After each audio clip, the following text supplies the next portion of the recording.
And if you look at trends, right, within the AI and edge compute market, so what does excite you most, Steve? What does that? It's a big list. Which is good, right? Yeah. And again, it comes down to focus. I've a particular interest in the medical space.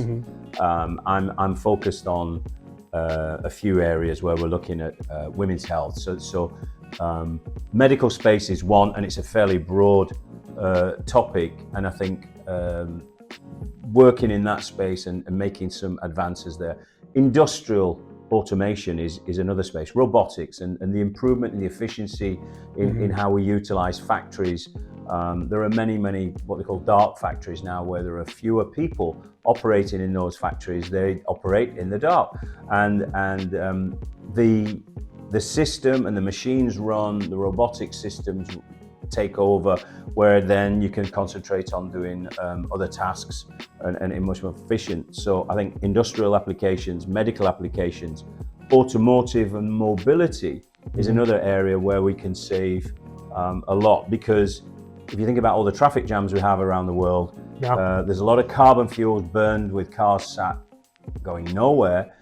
If we can build an infrastructure that is completely intertwined from the home to the car to the train, bus, scooter, whatever that may be, and make it much more efficient by having much better data available, then we're going to be saving a lot more, making it a much safer place.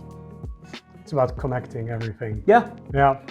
But it's utilizing that connection, exactly. and taking advantage of the fact that there is such a big connection of so many systems, and then concentrating on how to make those systems and ecosystems work together and get the maximum efficiency out of it. Yeah, I love that, right? And I mean, when we talk about ecosystems, you briefly touched upon that. You touched upon RISC-V, right?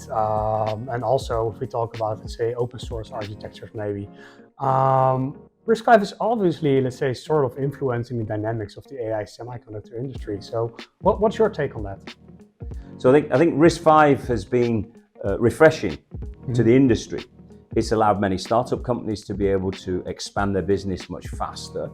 And it's also given consumers and customers an opportunity to look at something in a different way. Alternatives are really important. My experience in bringing products to market is, if you have a unique system, a unique solution that's not available anywhere else, customers do tend to get a little bit concerned about that and wonder.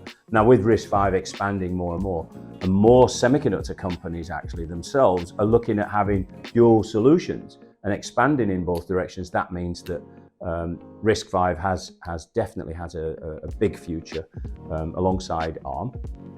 And I think companies like Axelera are taking advantage of this growth in opportunity, again, concentrating and focus on RISC-V. But the software can work in both spaces, so that's something that is a real big advantage and will make customers more comfortable. But it also means it's a great opportunity then for Axelera to bring customers on board. Yeah.